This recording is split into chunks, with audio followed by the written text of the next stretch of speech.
Good evening. Welcome to the September 23rd Board of Commissioners Workshop. Please stand for the pledge.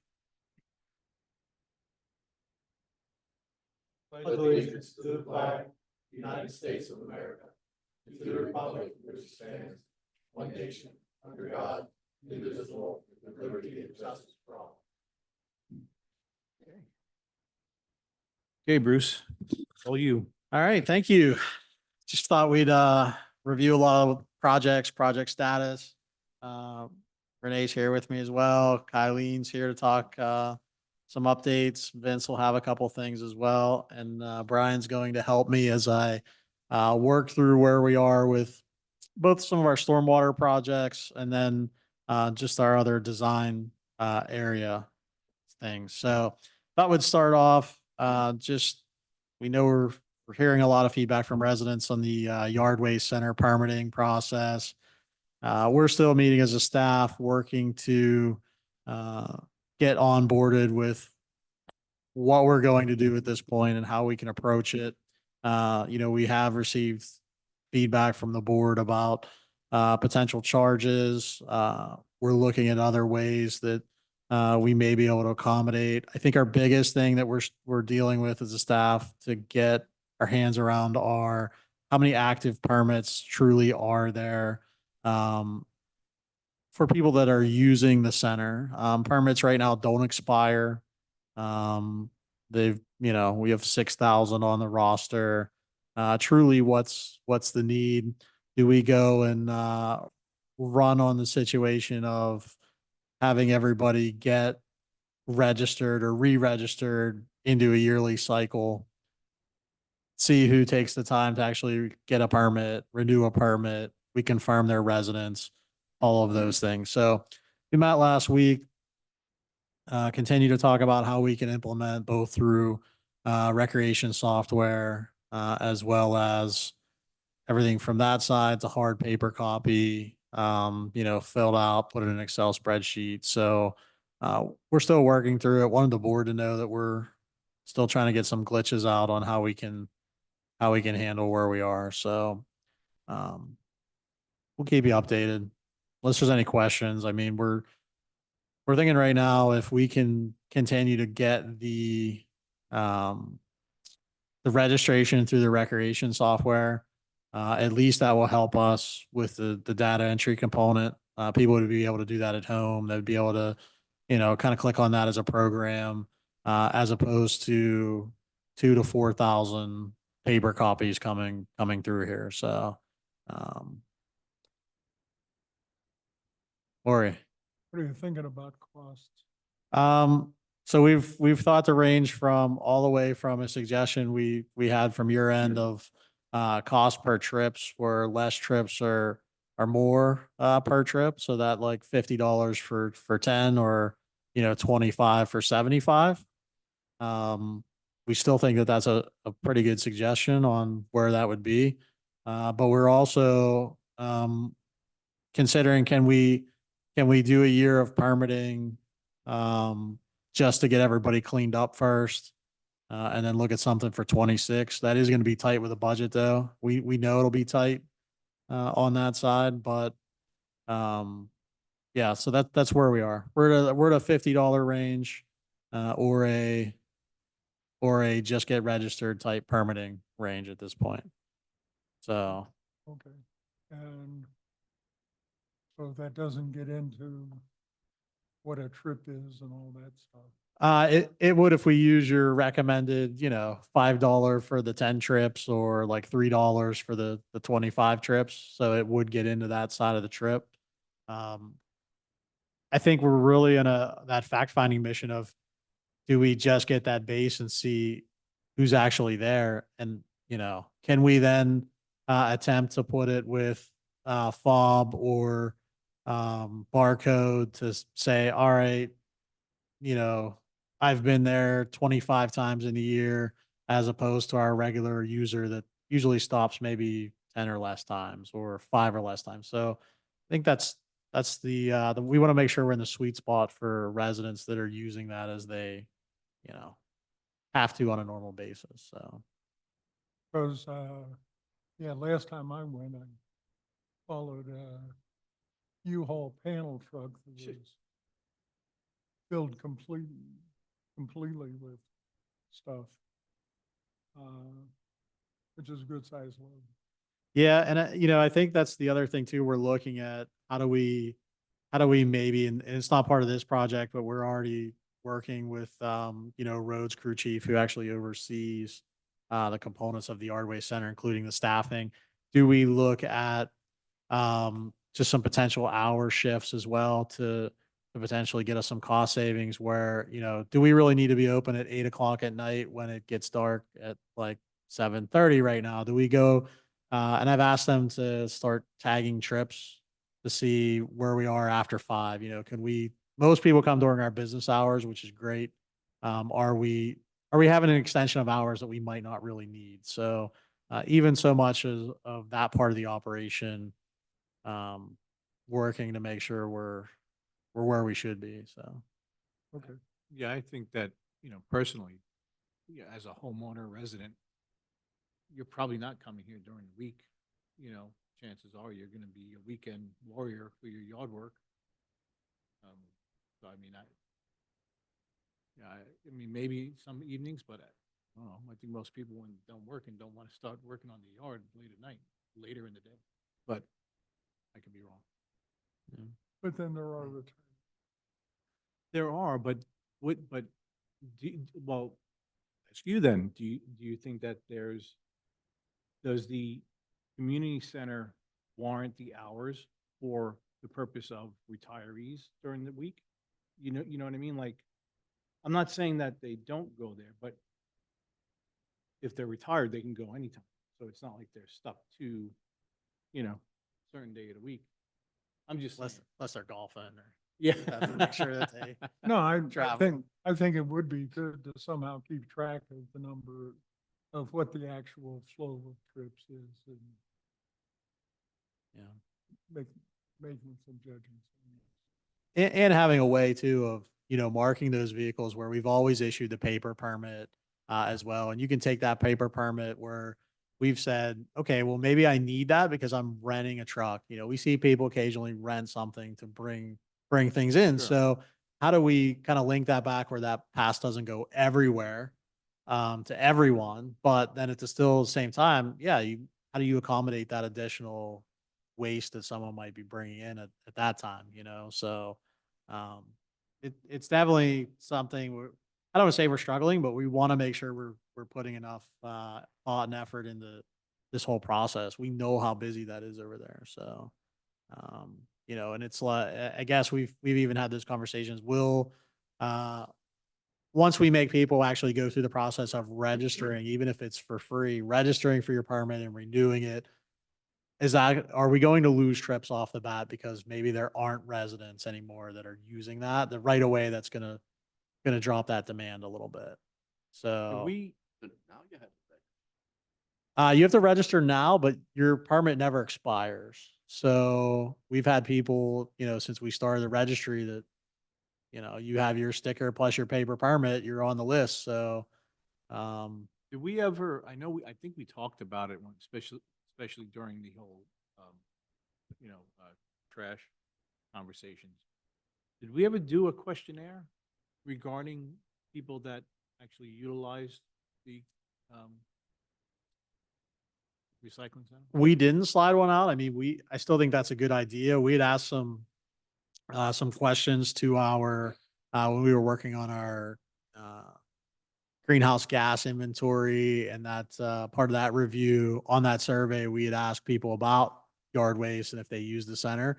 But that's a good idea too, if we can put something out that to kind of gauge interest as they're coming through, have them fill out a quick survey form, or they could go online and, we pass something out. That's actually a good idea. To be honest, I haven't thought about it, and that we did it a while ago and then we just couldn't get it done. But Yeah. specific to yard waste, we didn't.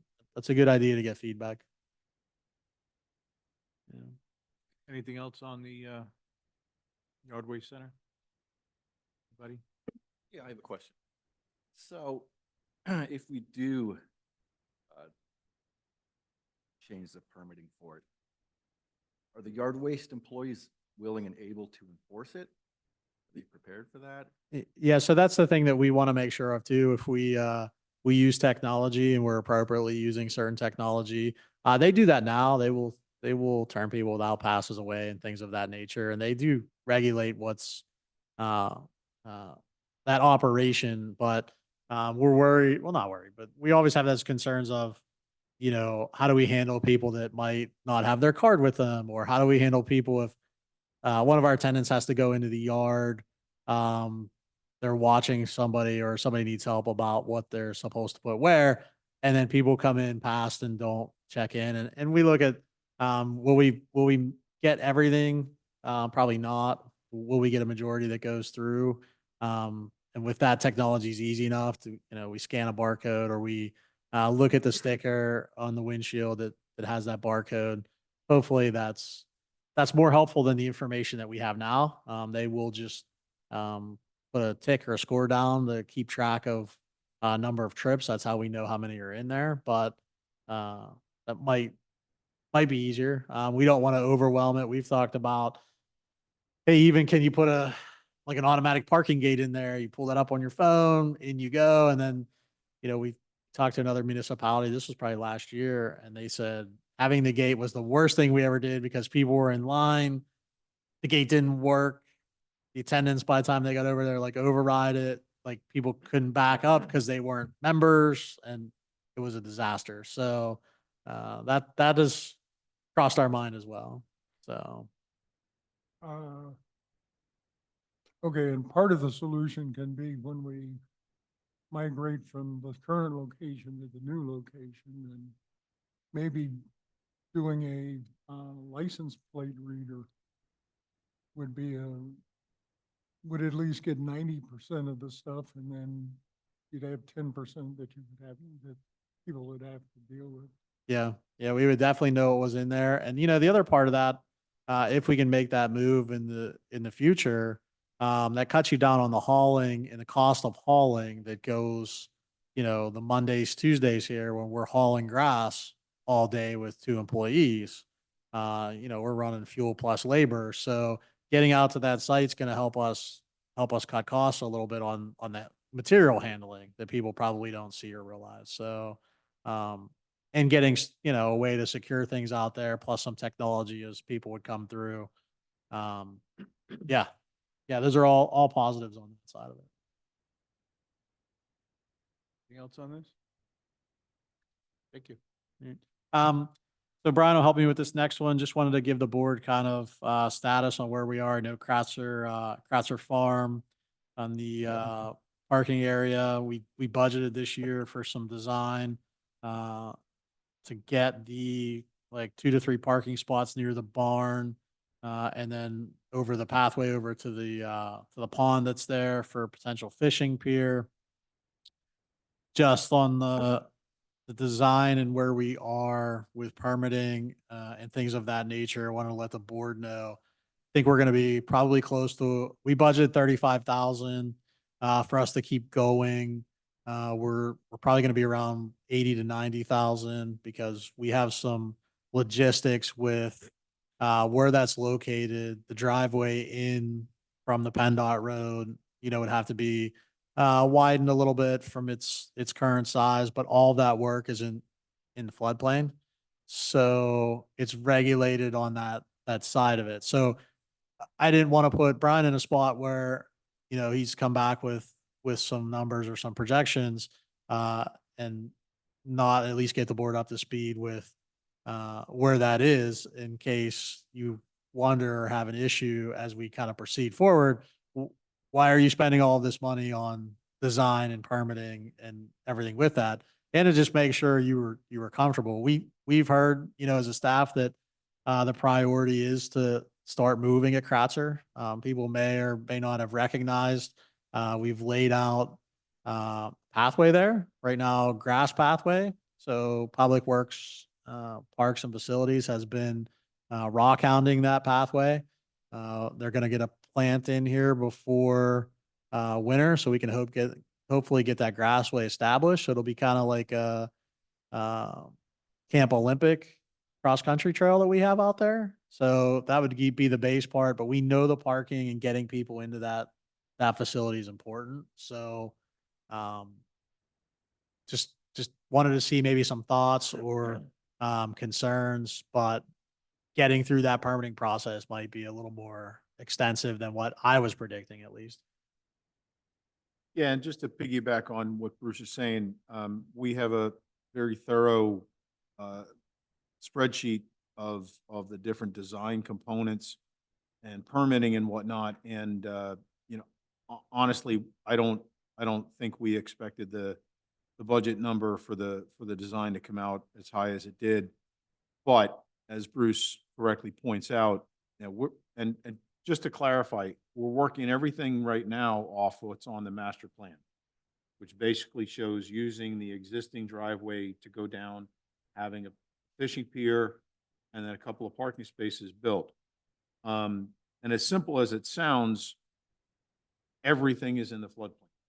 So it just kind of takes every bit of permitting that you have and ramps it up in terms of additional concerns with DEP. It's not as simple as just getting an NPDES permit from the Conservation District, putting up some silt fence and go ahead and get going.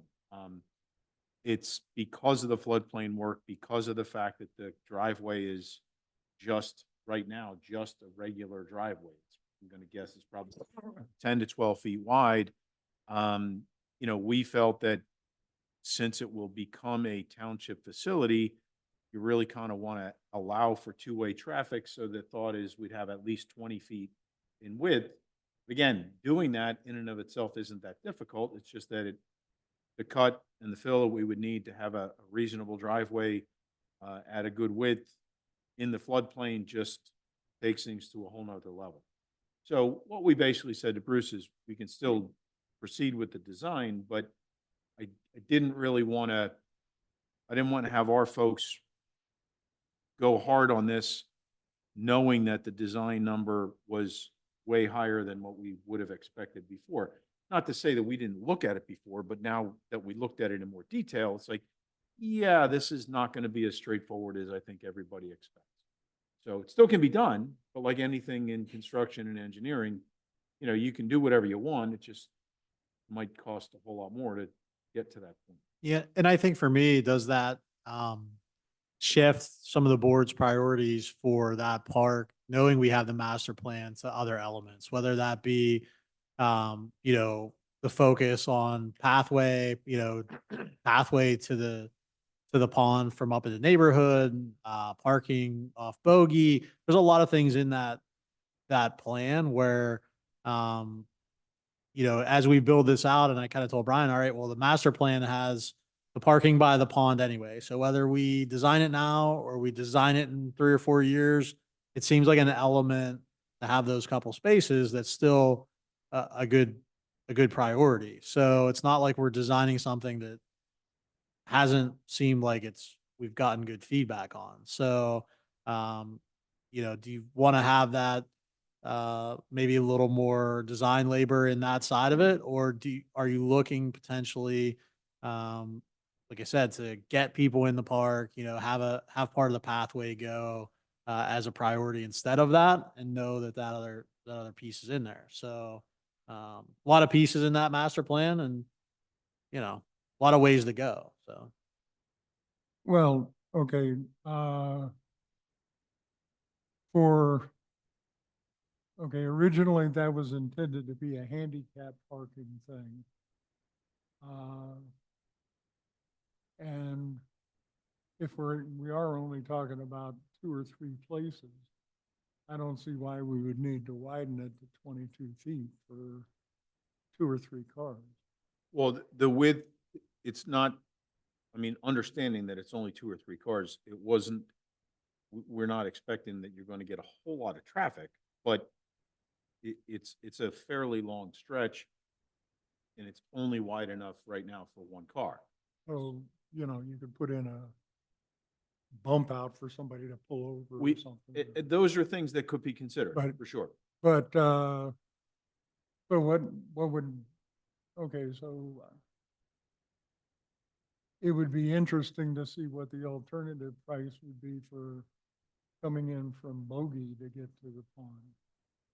Yeah, we had talked about that as well too. That would just change the way the master plan looks a little bit.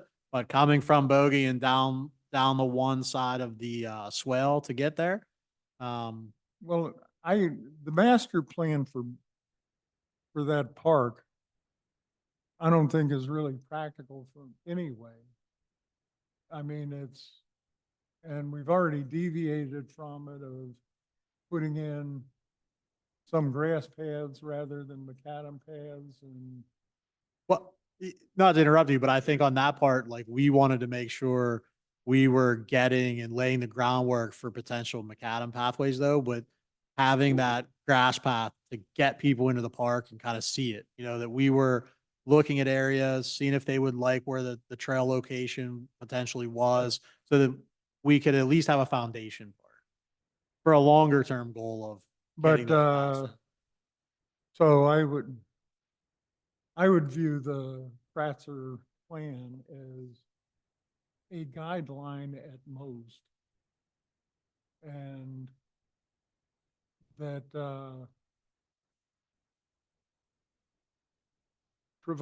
if we're gonna be providing a full 22-foot wide road, it seems like coming in from, Bogey rather than off of Willow Lane would be the appropriate thing to do, so. And put in a little bit larger parking lot for whoever needs it. I'm good. I think we can definitely look at it. It's something that we've talked about. So as long as you guys are okay with just kind of where I am on design, wanted you to not think we were kind of disclosing where we were, that we're in process, but we didn't want to get excessive and have people upset. So it seems like we're good and we can keep kind of digging. Everybody else okay with it? The master plan did call for parking lot. Oh, yeah. Approximately 200 foot in from the P at Bogey and whatever the east-west road is. Yeah. Yeah. People did notice the work we haven't done there. And I think they noticed because of the track. Yeah. Not my neighbor. Well, I'm back there. Said it's either BPL or when I went back, it was the township. I didn't know you were going to do that. But I did notice. And it was used this time. Good. But for the engineer, the base flood elevation, they go from the road surface or the side of the road that's elevated so high where you got to enter off of Willow? I'm only asking because in 45 years the water never went there. And you would have to have that still house halfway underwater till it hit the road there. Well, I mean, we're going off the floodplain information that's available. We haven't, just to be clear, we have not done any flood studies to get more firm elevations of exactly where the floodplain is. But looking at the information available, which at a minimum is off the county map and the township maps, everything in the area where the master plan shows a driveway going into a couple of parking spaces, it's all in the floodplain. So, that would be, it's a matter of when you're proposing something in a floodplain, you got to be very careful with the DEP requirements. You can't do anything going to fill in the floodplain. You could potentially cause the floodplain elevations to rise. Again, that kind of kicks in with all of the design changes that you need to make and adjustments, and you have to be a little more careful. So it's not a matter of us looking at trying to fill in something 10 or 15 feet. It's a matter of any filling in the floodplain is generally frowned upon. So I can't tell you off the top of my head, because we have not done a firm design yet, how much fill, if any, but it's a matter of trying to balance it out so that we can justify that this would be something that we feel DEP would actually issue a permit for. It's just the fact that it's in the floodplain in general. So it's, you know, that's where it kind of got dicey. Um, relative to what you guys are mentioning, we certainly can look at coming in off a bogey. I think that would probably take just about almost all the work except for the pier, out of the floodplain.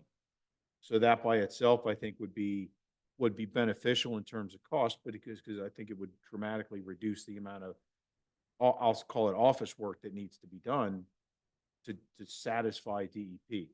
So that might be a cost savings all by itself. So it's just a matter of taking the feedback, and that was one of the things that we figured would be helpful in discussing tonight is get the board feedback and then see how much we can tweak the budget, you know, the estimate we have for the design, and maybe throw together a sketch or two and see what, you know, we have and float it by the board and go from there. Yeah, I wasn't suggesting filling. I just meant base, they call it base flood elevation. Yeah. Even in the floodplain, base flood elevation above the floodplain. Right, and I said, Phil, because I think what Brian Cisak and our guys have they've done a little bit of investigation. And so he used the term fill a couple of times. So I think based on his preliminary investigation, so to speak, he feels like probably to achieve appropriate grades of the driveway, we might have to do that. But I didn't want to just start winging it and throwing out numbers that I might be completely wrong on. But in general, obviously, we'd rather not fill if we don't have to. Well, Like Maury said, I think the main lot off Bogey was for the general population, but the one back the lane at the farm, just for ADA parking. So it's a minimum of 4 spots. And I don't know what's on the. No, how many spots. and the thing is, You know how many spots are there? I think there's only 3 spots down by the pond. So what I'm going to suggest, and this is in the context of getting a sketch together for you guys, is if we don't build a parking lot up by Bogey, but we just build a driveway to get down, maybe we still fulfill the master plan idea and get some ADA spaces, you know, as a start. Because I know that the board is anxious to get something going on out at the park, out at Kratzer. I know that. And maybe that would be the easiest way to go, because if we build a driveway coming in, you know, we could save design money for sure, and then maybe even some, you know, upfront construction costs, just having access coming in off of Bogey, just the ADA spaces, try to keep as much out of it, out of the floodplain as possible, and use that as a start. That might be honestly the best way to go, because then with that driveway itself, you can always either stone in a parking lot with the idea that you'd build it out and pave it later, or whatever. That might be just dependent on township budget at any given time. But it would be a way to get something going. And frankly, in fairness to Bruce, that's something that he's pressed with us, is that the township wants to get this going. So I'm glad we're talking about it, and I'm not happy that the budget estimate for the design work alone was almost 100,000. But it sounds like from what we're talking about right now, there's an opportunity, I think, to trim that down quite a bit and still get something going. That 88, that's a lot to cover. Like what we ran at the back here, the walkway from the parking lot to the pickleball courts. Right. Vince knows that area only has so much pitch. Well, and that relative to the grading aspect, you know, maybe the fill that Brian Cisak was referencing, in fairness to him, it may have been relative to making sure we have ADA compliant slopes, because you can't have anything more than 2% in an area for ADA. So it would be obviously a township facility. It would have to be 100% compliant. So no, seriously, we can get looking at possible adjustment, I'll call it, to the way the master plan lays it out. And Maury's right. Master plans are really, they're not written in stone, and they're there really for a general idea. And I think it's expected that you're going to make changes once you get to the actual hardcore design. That's just a guideline. Exactly, exactly. Pass that you have, is not easy. Well, another, ADA, Yeah, another thing I would like to bring up in conjunction with that is that within the last couple of months, we went before the zoning hearing board to support not putting a driveway in the floodplain. And the view that the solicitor took was that we should be very hard-lined associated with putting anything in the 100-year floodplain.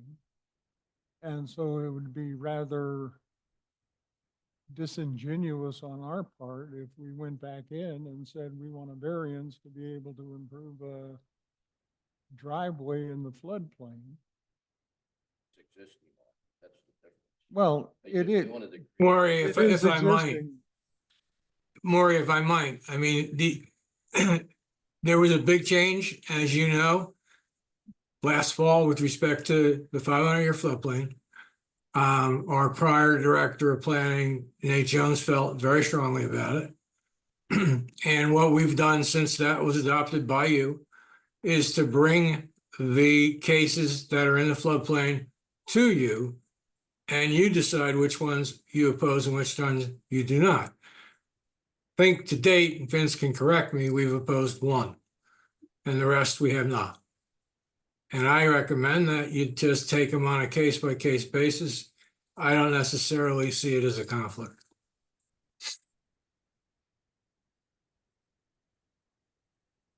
But so that would be another reason why I would prefer to come in off a bogey rather than improve that driveway.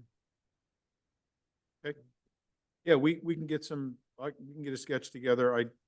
I know we don't have a base plan prepared at the moment, but we are getting it together. Even if we just work off something that doesn't have topo or anything, we can certainly try to get something together in terms of a sketch to give you a general idea. And then if that looks good, we can kind of go full bore with design. Okay. All right? Any other questions on Kratzer? Okay. Oh, I'm sorry, Julie, go ahead.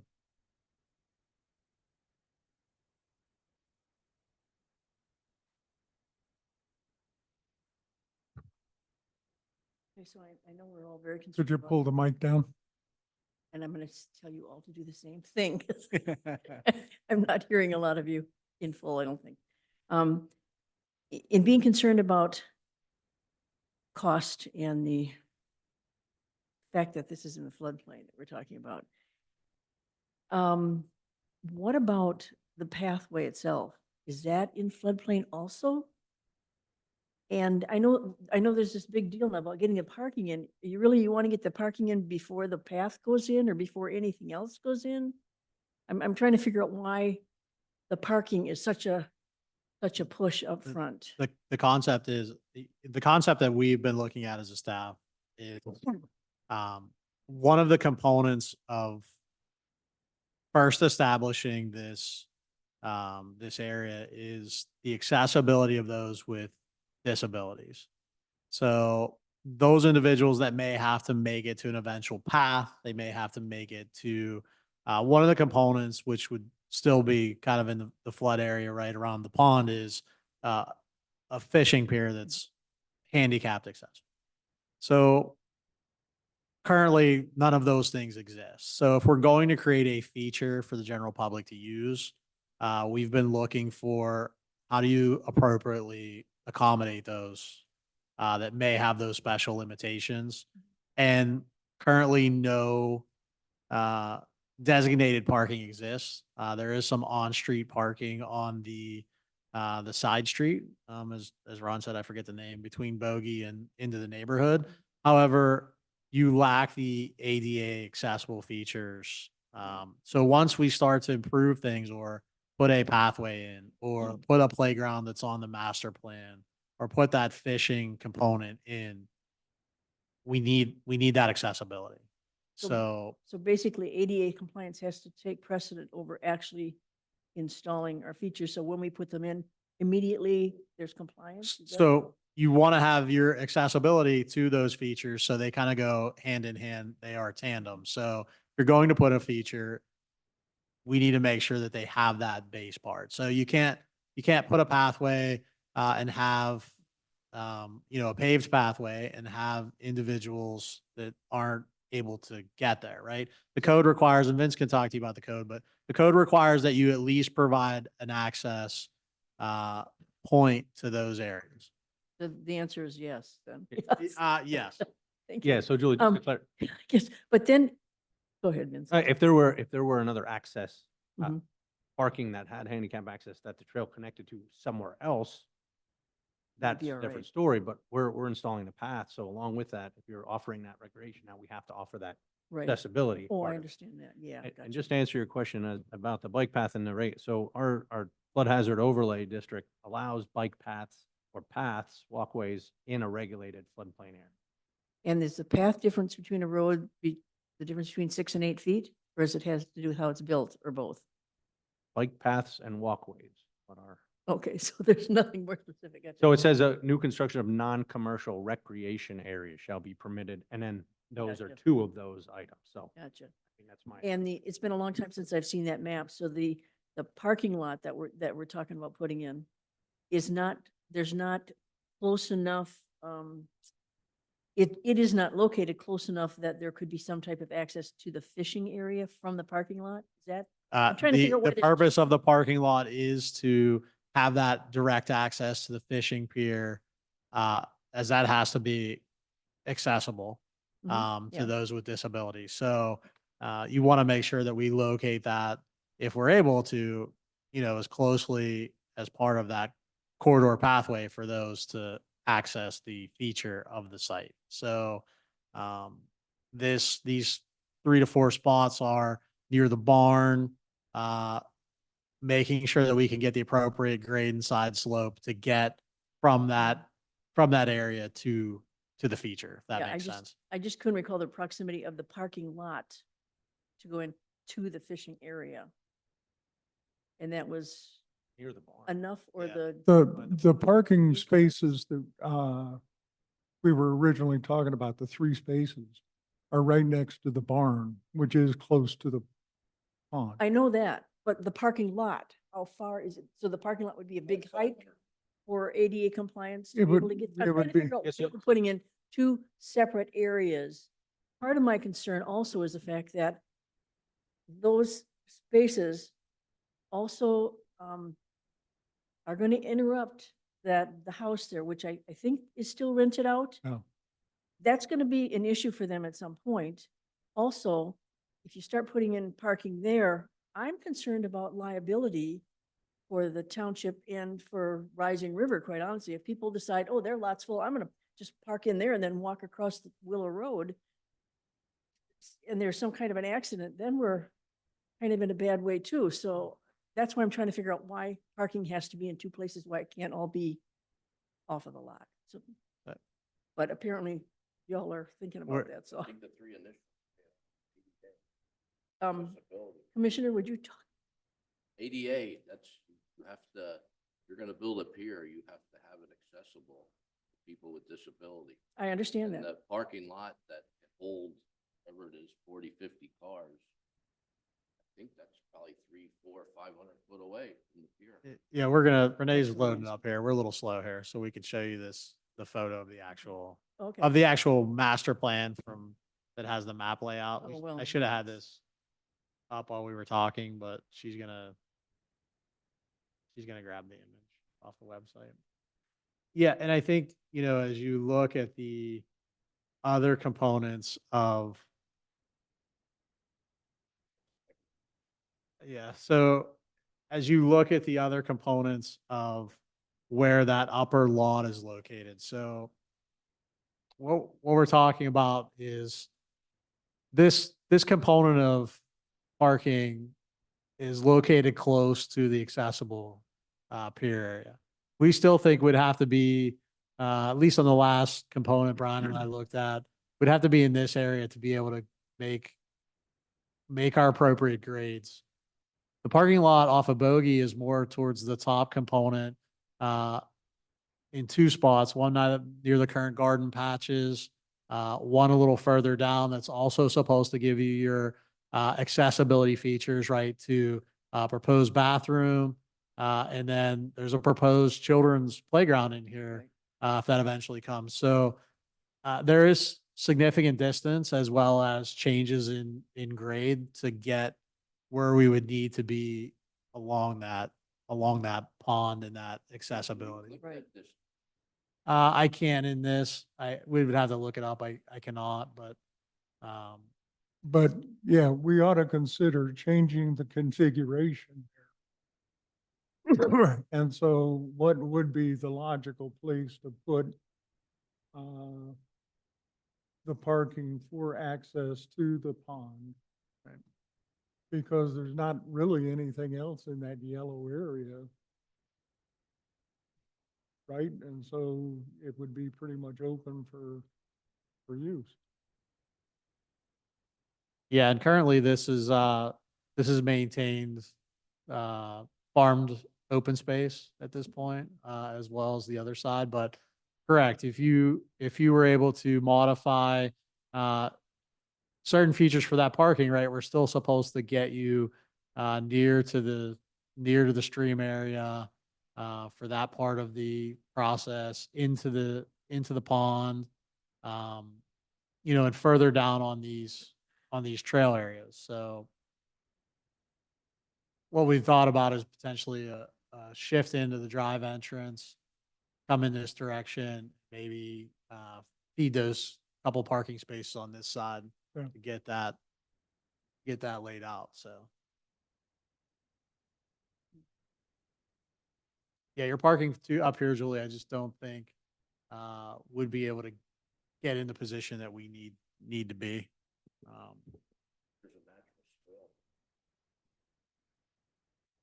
Yeah, we'd have to stay kind of in front of that. So Brian has some work to do on his end to see what we can make work there. That is homework. So Thank you. hopefully that made sense with looking at the map. Okay, can we move on? Anything else on this? All right, thanks, Bruce. Gun Yep. Club Bridge? Gun Club, just to let the board know, we are out to bid at this current time. My game plan is have that budget number back for us as we move through the process. And then potential award December 19th as we approve the budget and then have the board consider if you would want to move forward with that project. So we'll have those numbers. They'll be concrete for us and we can at least proceed in a good direction. So the intent is still have that construction happen in June to August of next year. We're just trying to be real proactive with projects so we have accurate numbers plus give those contractors enough time to work through their approval process and get us on the schedule. So Any questions on this topic? Okay, thanks. Sauerkraut Lane Extension, pleased to inform the board that the Spring Creek roadside to up past Quarry Park, up past what they consider Cooper Tire, that last warehouse has been paved, top coated. As I understand it, I didn't get a chance to go out today. They were doing the lining and striping for that component. The compost center roadway has also been top coated with its wearing course and prepared as well for opening. The solicitor's office has worked to coordinate our PUC required meeting for October 2nd out at the site. So we will have our representatives to see if we're able to open the crossing. I'm sure we'll have that component of the hearing there. And then we'll be ready to move forward. Though they would issue an order. I don't know what the time frame is for them to issue the order, but we would need to then open the crossing. I would mention that for those that may or may not remember, part of having this crossing approved by the PUC was the removal of the Orchard Road rail crossing. That has been done by the township. We put in right now a stone cul-de-sac on the northern end of Orchard. We removed the paved roadway section from the railroad tracks south to Scenic View. We still have some curb to go put in over there. However, part of the official process, it's necessary that we do a formal vacation of the road. So we don't believe at this point that that's going to hold us up from the PUC order, just because we've already removed the road, and feels like the state is going to work with us through that process. So we will have back in front of the board that potential vacation of that stretch. So just wanted to get it on everybody's radar. So fingers crossed, by the end of maybe next week, we'll be open from Spring Creek to the park. And will the blockades on Quarry be removed at Uh, some point? They will not, as we want to make sure that we continue the safety of that area, including there's going to be construction from 100 down towards Quarry still. That we don't want the oversized truck side confused coming in existing Quarry to the T point, driving over all of the features there, as that's not really the appropriate place where we want that to happen at this point. So we're gonna have that remain closed. We're actually gonna do a little better job on some barricades, and then gate that lower end near the warehouse. We've had some incidents there where people dropped at some point a lot of heavy truck tires. It cost us like $2,000 to haul them away. We just want to keep people out of there at this point. And any progress on Jandal putting in the other part of, Yeah, so I can give an update on that. We had our status meeting Tuesday with all the parties involved. Barry Isett, who is spearheading this project for Prologis as well as the Jandal team, they finished another submission to PennDOT for the highway occupancy permit for that area. I've signed the traffic signal permit for the other side of Spring Creek, but they think that barring many significant comments from PennDOT, there should be a potential for spring construction. So they had some right-of-way issues that had to get addressed. Attorney Zader's office worked with our Mark Fisher to make sure everything was, on the right path there for a PennDOT acceptance. So I would say at the spring earliest, and then you're probably looking at, I would say at least for 14 months from having that component complete. There's a lot of significant drainage up 100. So plus the basin construction, the NPDES permit for the rest of the Prologis, like 400 to 600 feet, has to go through that basin on, if you're familiar, Gaddy property, which was Gaddy property. So until they can get that built, they can't get a permit to lay the rest of the Prologis portion. So probably 14 months.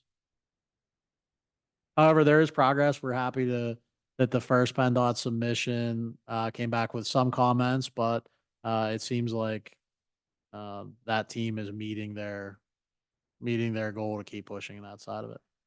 okay. After only 20 years. Anything else on sauerkraut? Stormwater. Yeah, Brian's going to help me out with this side of it.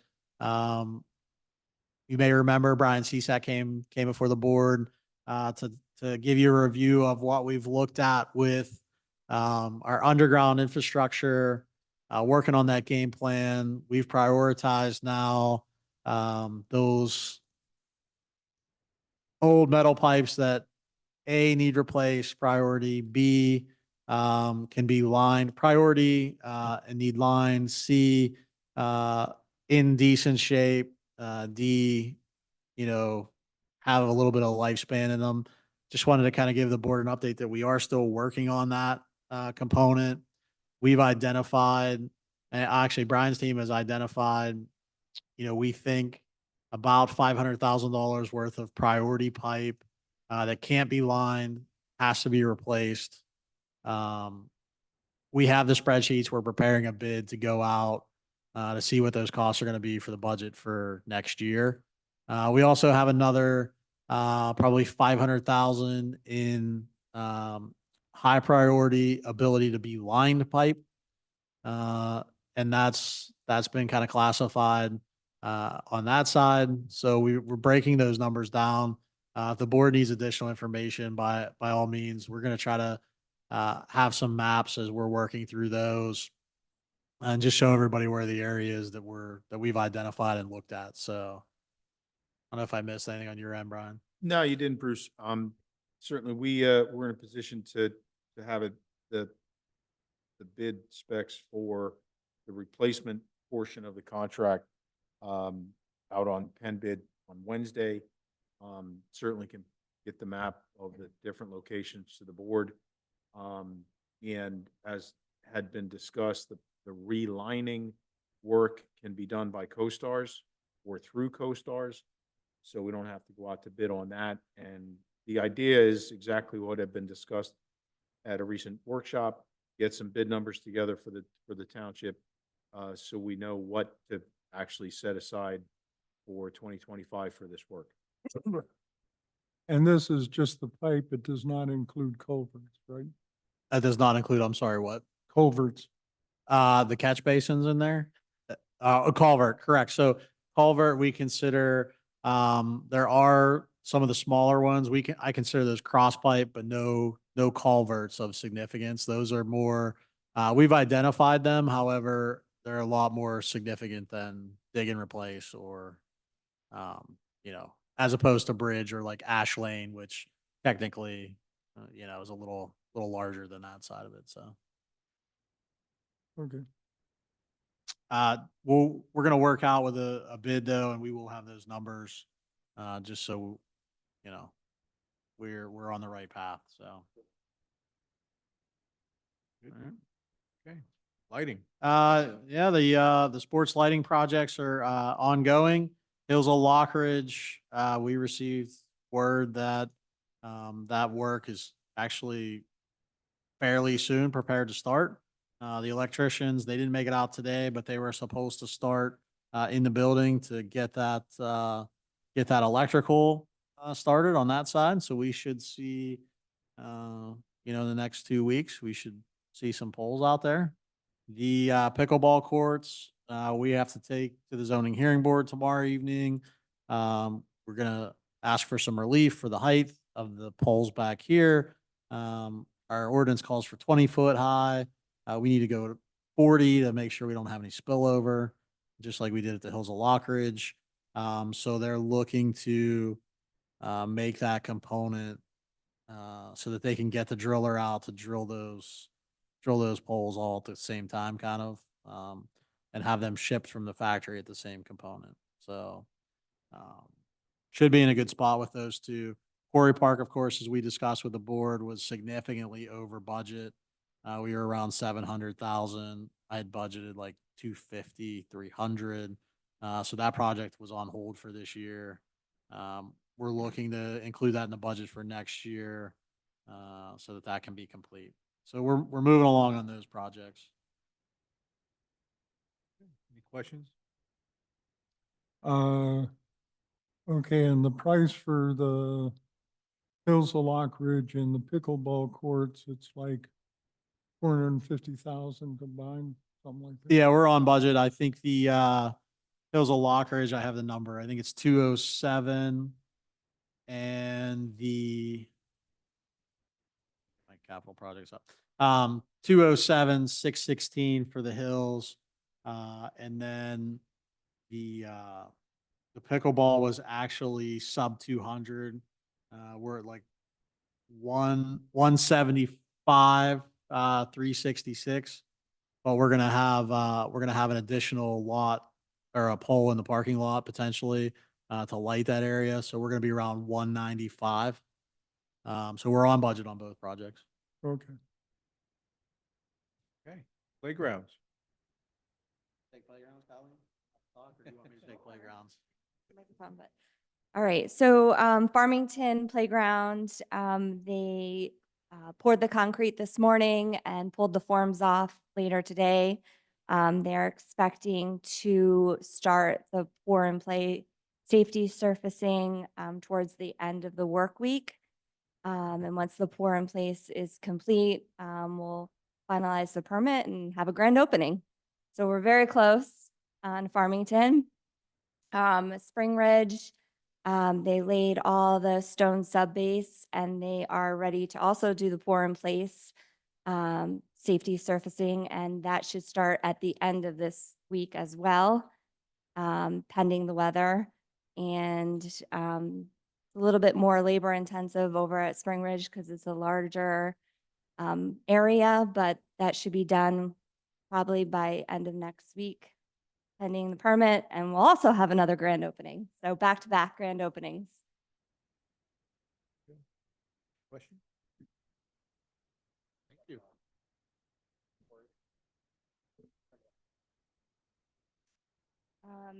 Quarry Park, we discussed at the last workshop. We're gonna submit that for budget. And then East Texas would be submitted for a DCNR grant in 2025. And hopefully we'll be awarded the grant and be able to proceed with the design. We're meeting later this week with Compen and their design team to finalize some of the drawings for East Texas Park. Thank you. Got one question. How big is East? Probably don't. 20 acres? I have to look real quick. I'll have to look that one up.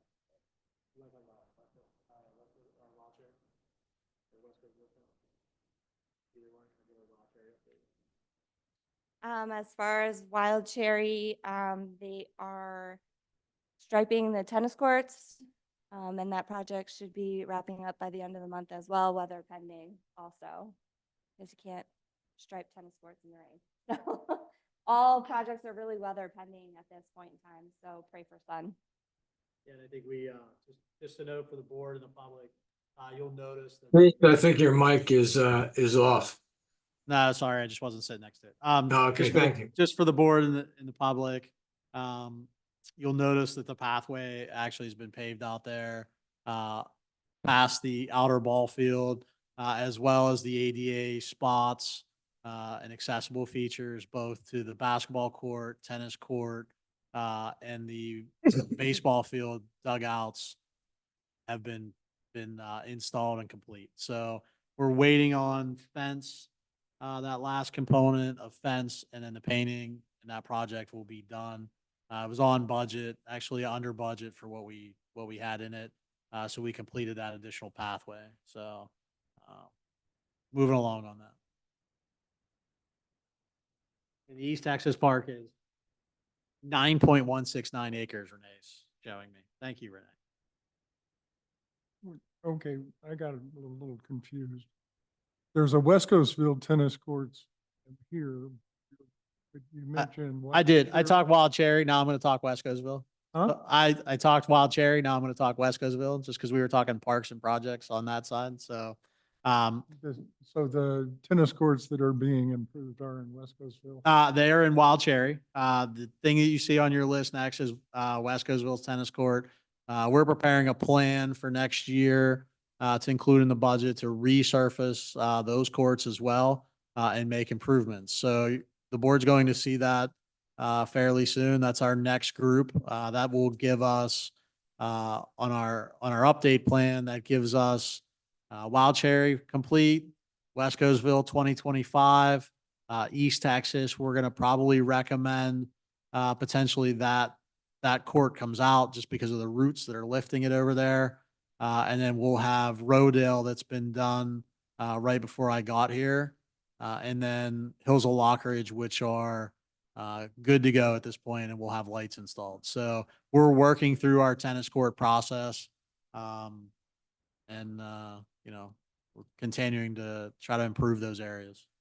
But thought it was important to let everybody know West Coastville's that's our next priority area. So, And while we're at West Coastville, the building, yeah, we haven't moved forward with the building yet. We have to still look at that. I just haven't gotten to it yet on this part. So, we'll have something for in there. and how about the Church Lane Bridge? Church Lane Bridge, Church Street or Church Lane? Church Street. Church Street Bridge. I haven't had in there for the removal yet. We haven't heard back, and we haven't really reached out to the PUC and the feds that had looked at the potential for closing that area. I did ask the borough unofficially if we could start to work to address that together. So no movement, but it's still closed out there. Bridge still exists. Okay, MS4. All right, we got a couple projects going on that I know definitely made Facebook and people are looking at. So the tree planting area at the end of Spring Creek Road at Oak Drive, people may or may not have recognized down there as part of that one MS4 project. We've planted several hundred trees in that area. The contractor was nearing completion last week when I was out. They had to do some finish planting this week with some mulch placement to stabilize, and then they would be demobilized there. So that project was grant funded from the state as part of our one application we had in. So we're on track, on budget. The Hills of Lockridge Basin naturalization, we were over budget on that project. However, it was required for our MS4 state mandated projects. So we actually had a construction meeting with the contractor. The bid's been awarded. We had a meeting with the construction contractor. They are working to have their submittals go through engineering for the concrete head walls over there. And then they will be mobilized to get out there and start working on that side of it. We'll have some planting work to do in the spring next year to make sure that we get everything established. And then the Brookside swell right up from the campus here.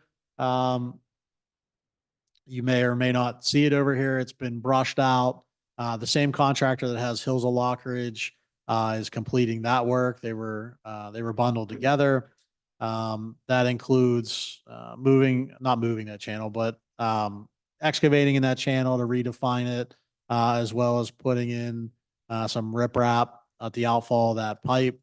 One of the things we actually found a lateral through there for that private barn that we weren't aware of. So we have to do a little relocation of that line to move it a little bit below the riprap.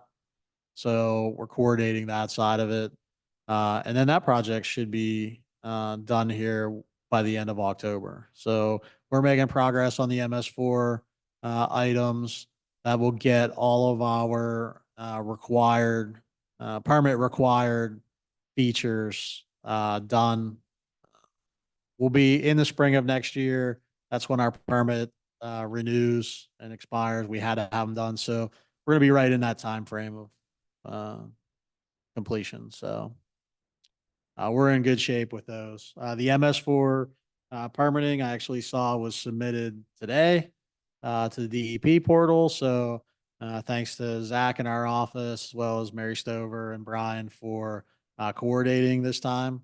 We kind of turned that over a little bit and transitioned to CKS to help us through the process, make it a little more streamlined.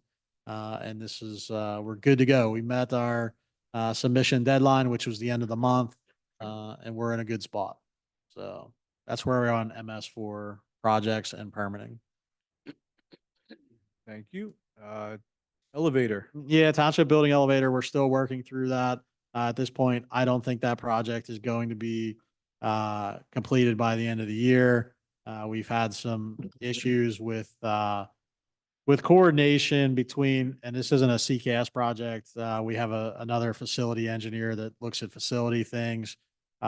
Working through that plus the component of we were going to look through this as like a Sourcewell national purchasing with one of the companies.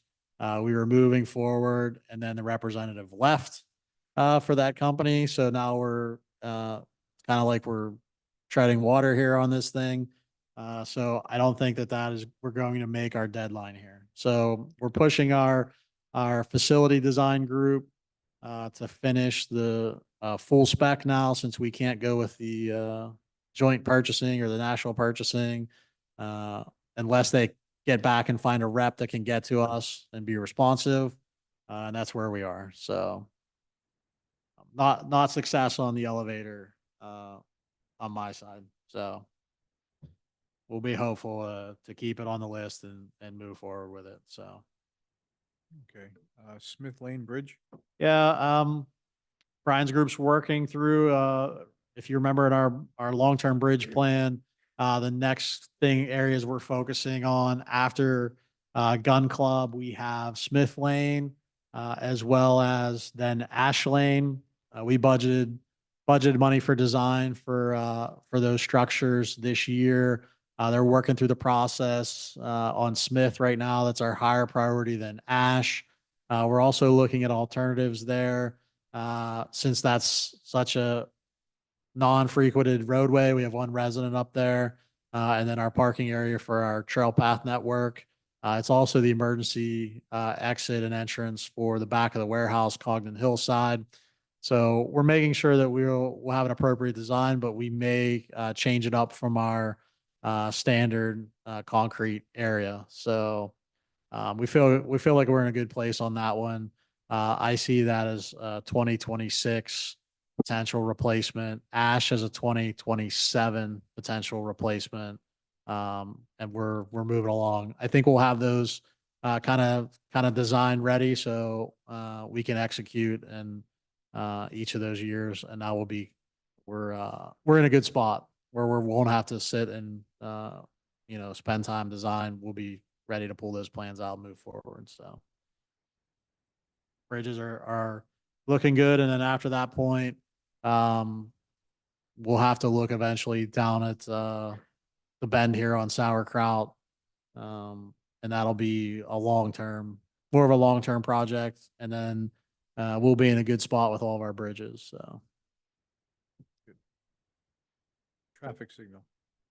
yeah, two projects here. The traffic corridor for Hamilton Boulevard, Mill Creek, that area that we took on around the shopping center. The representatives, as we told the board last time on this update, they'll be here this week to do the final programming and watch the cycling in that area. So we're excited about that side. The grant project at Hamilton and Kressler and the bypass and 78 is in process. The board awarded that. We actually had the pre-construction meeting today. What we're hearing from the group is probably a little bit of an extended lead time on controllers.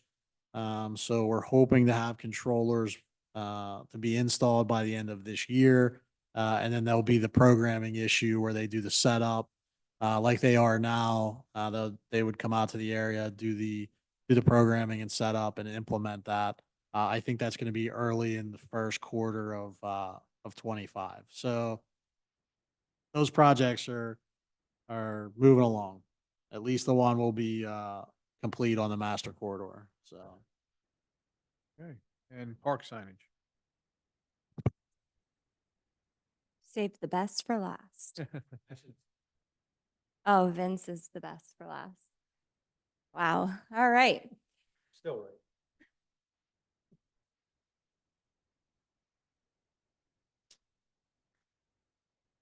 All right. So put together a little slideshow of the park signage that we did throughout the year. So we started with Wild Cherry. It was one of our most faded park signs, a highly visible park for township residents, and replace that sign. In case you didn't know, the joke was all of our park signs were pink. So do you miss the pink yet? Hills at Lock Ridge, Camp Olympic. We placed a sign on Indian Creek with the Lower Macungie Municipal Complex. Some of our signage also included the pickleball courts. Farmington Hills Park, Spring Ridge Crossing, some of the pictures of the new tower are included here. Brookside Farms actually didn't have a sign. It went missing in action over the years. So we replaced Brookside, Church Lane, another highly visible park in the township. Hills at Lock Ridge. And we also replaced the sign on the building. And then some of the signs that need to be completed in 2025 listed by community park, neighborhood park, and our mini parks that still need to be completed. The picture on the left is also a sign that we replaced, adding the pickleball courts and the skate park when you enter the main complex here. So we've accomplished those ones that you've seen with our $8,000 capital budget. And we're working to have those numbers and estimates for all the ones that you saw on the last slide. So we can continue next year. And then we'll be in a full replacement. And then we'll look to stagger those signs in the future. We're gonna watch their wear. Then we'll look to stagger them and get so many in a rotation each year. So Look much better. Danfield Run was on the list, but I thought we were gonna take out the play stuff at Danfield Run. yeah, we're still gonna probably do some form of marker that we talked about. It might not say playground, but we want potentially something there to kind of delineate that as a open space area. Still township lane. Yeah, so we're just not sure what we want to do there yet with it. Probably something smaller, and see us at around the corner at Spring Ridge too. So, yeah, we wanted to make sure we designated. Okay, and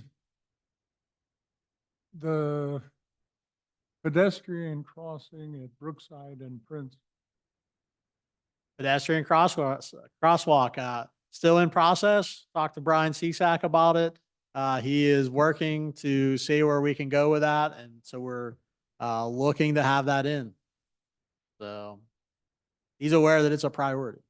Gonna need a bridge over there. Yeah.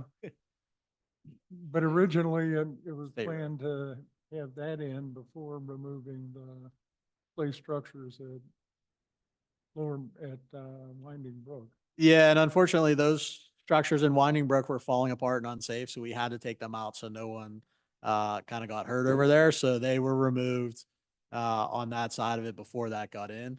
Fortunately, I know it's a little bit further, but the top of the neighborhood also has a playground and park on that end too. So, but that's why we had to take them out. We wanted to wait until that connectivity was in there, but it just wasn't safe. So I had Public Works take that out. Okay.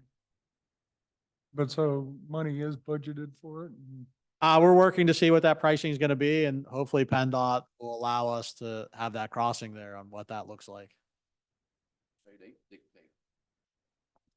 Yeah, through that permitting side of it, they're going to let us know how that goes. We're hopeful that we'll get a permit to cross there. Just how extensive is it going to be? So. Can I just add something about the park signage? Not only did Kylene work on the park signage, but she also worked on getting all of the addresses correct for all of the parks that she updated, and now you'll see they actually have their address on there as I well. did notice that. Thank you, Kylie. Yeah, Renee, can I just add something? I was gonna, perfect point, but I just want to add that, staff's really collaborating together, right? Because, we all, we work together on that. We sent it to Lehigh County GIS, but really, Recreation came to us and said, hey, what do we need on this sign, right? Instead of going out and putting a sign up, the collaboration, I just want to, say to the rec department, appreciate that thing. The address is because of Macungie. Lower Macungie. Well, and our sign printer only messed one up that Maury let us know at Wild Cherry Park that had the wrong address on it after it went in and people saw it and then, yeah, the proof was correct, the sign was not, and up it went with the wrong thing. So we learned from our mistakes, we corrected it and had our guys look as well and confirm when they put that sign out of the box up. So, Okay, any departmental reports? but yeah, Vince. I do. So I didn't get a chance to pen one in writing, but I'll just quick go over a couple of things that we had since August. So, yeah, thank you. So property maintenance and codes complaints, the department has received and handled from August 1st through today. We 76 complaints on that end of the code side of it. Also, everything I'm giving you here will be from August 1st through today. Performed a combined residential building and complaint inspections by all staff totaling 114 inspections, again, through that same time period. I just had a note, and I want to just again note that on Bruce's staff, primarily though, Zach Graves, and in collaboration with CKS, finished working diligently last month on getting the MS4 program finished up to get that submitted to DEP. So I just wanted to hit that again. Appreciate all the work there on that. Currently, we have 8 on-lot septic systems that are in various stages of the inspections and design review. Again, Zach, along with department staff, currently we're reviewing the draft numbers that are projected for the sewer allocations through 2050. Again, that has to be submitted to DEP by the end of the week. Also, I'm currently working with Michael Peters of General Code on a design and proposal for implementation of an interactive zoning map on the website.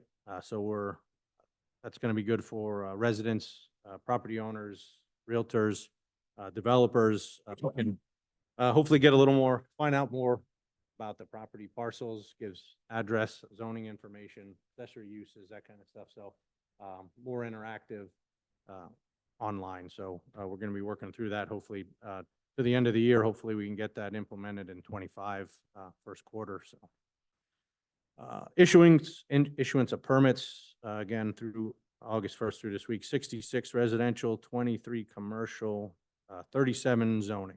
So we are moving right along. And the last thing I just want to make mention to is we're looking forward to our new zoning officer position being filled. And Chris will be starting October 7th. So that'll be, get him up to speed, a couple months, get him in with staff and get him out, taking a look at everything. So we're really looking forward to that. Comes highly recommended from his previous position where he. That's all I have. Thank you. Hey, Vince, I know we have to look at our contract for key codes. Are you in process with making sure we're on the right track? That expires, I think, at the end of this year. Yeah, thank you, Bruce. I am. I met with Dave Shields, owner of Key Codes, 2 weeks ago. We're just finalizing out the fee schedules. So he did let me know that he's projecting about a 5% increase on his inspection fees, which has not increased across the board in all the times that I've been. So about 2019, he's been able to keep the same pricing. Here or there, a couple items may have increased, but this year he said he's looking at that 5%. So again, in turn, we'll look at our fee schedule and adjust our fees accordingly. So, thank you. Yeah. And I think we may have that back to the board here before the end of the year to potentially consider so that we're ready to go. So we didn't want to, we might not have an October workshop just because of the budget meeting hearing. So sometime between now and November, we may have that ready for consideration. Brian, do you have anything? No, thank you. David, anything from you? Any public comment? Nothing more this evening. Thank you. Oh, I guess I do have one more thing to mention, and then I'll be done. I'm pleased to to just convey to the board and the residents, we're in the bond issuance, component for our, open space acquisition. Bond sales, are set to go out tomorrow. But, I think it's worthwhile to note, the township received its rating, of a AAA rated, bond through Moody's.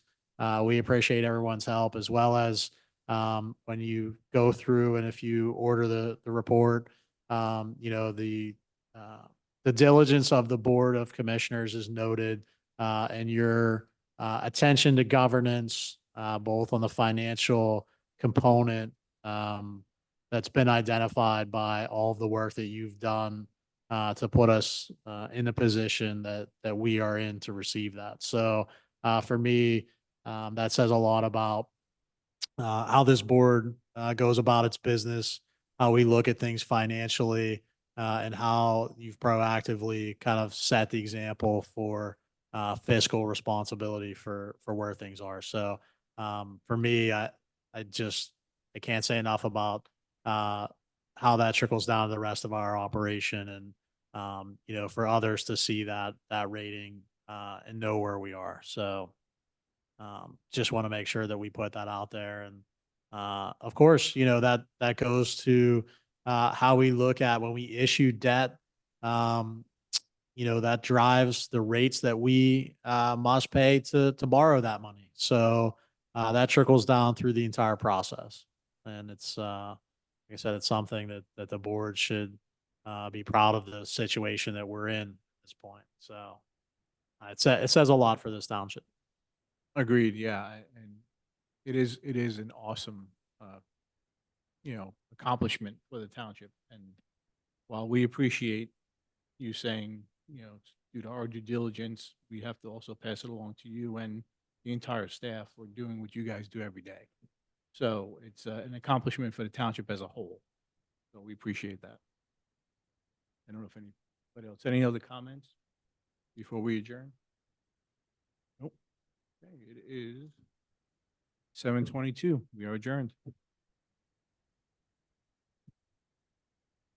All righty, have a good week. Vince, I'll see you tomorrow afternoon. Sounds good. See you, David.